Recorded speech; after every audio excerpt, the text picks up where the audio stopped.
All right, welcome to The Explainer. So we're about to start this huge journey into the world of C++. It's a really powerful language, but, we're not going to start with some crazy complex algorithm or advanced logic. Nope.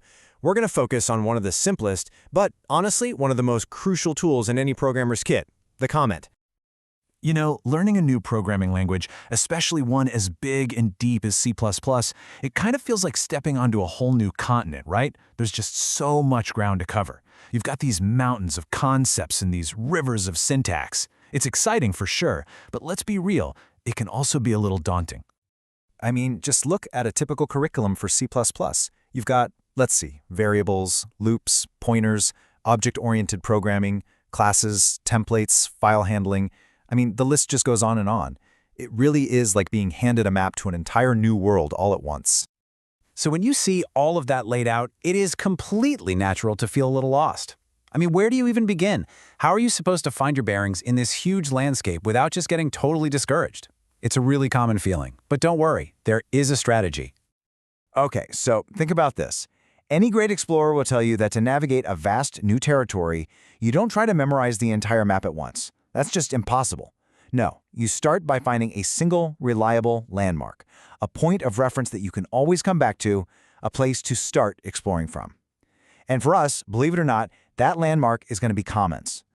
So yeah, out of all those complex, powerful, super important sounding topics, we are zeroing in on this one thing, C++ comments.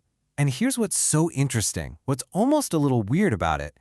Comments are the one part of your code that the computer is literally designed to completely ignore. And that really is the big question, isn't it? Why on earth would we start our journey by learning how to write stuff that has absolutely zero effect on how the program actually runs? Well, the answer, it reveals something really fundamental, a deep truth about what programming is all about. All right, so let's get into the mechanics of it.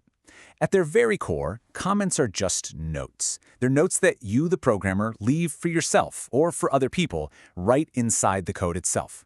And these notes, they are for human eyes only. So the official definition is something like an explanation embedded in the source code. And the compiler, that's the program that takes all your C++ code and turns it into something the computer can actually run, is specifically programmed to just skip right over them. Their whole purpose, their only purpose, is to give clarity and context to us, to people. Now in C++, there are basically two super simple ways to write a comment. If you just want a short note, you use 2 forward slashes.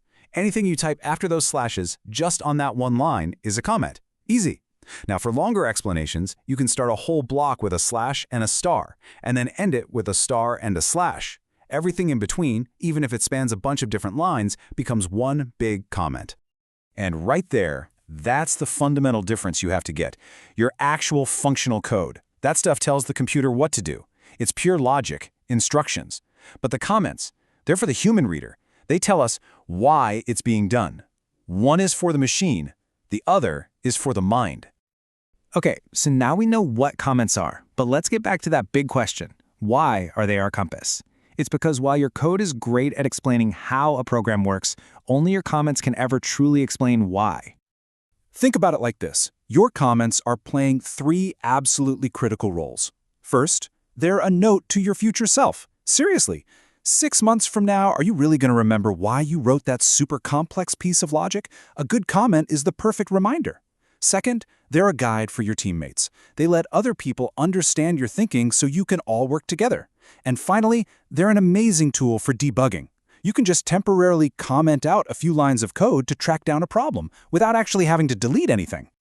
This is something that's so important to build into your workflow just as a simple habit. It's 3 steps. Step 1, you write the code. Step 2, right then and there, you explain what you were trying to do in plain English. And the result? Step 3 is instant clarity for anyone who reads it, and that includes you 6 months from now. All of this really brings us to a much bigger idea. Learning to code, it's not just about learning to talk to a computer. It's also about learning how to communicate clearly with other people through your work. Because think about it, no big, important piece of software is ever built by one person alone in a vacuum. It's almost always a team effort, a collaboration that happens over weeks, months, sometimes even years. And your comments, they are a vital part of that long, ongoing conversation. They make sure your ideas and your intentions are preserved long after you've actually written the code. So if you take away just one thing from this entire explainer, please let it be this. The computer can always figure out how your code works. It just runs it. That's its job. But only you can explain why it needed to be written that way in the first place. That why, that's the human element. And honestly, it's the most important part of the whole story. If you can master this, you're not just a coder anymore. You're a communicator.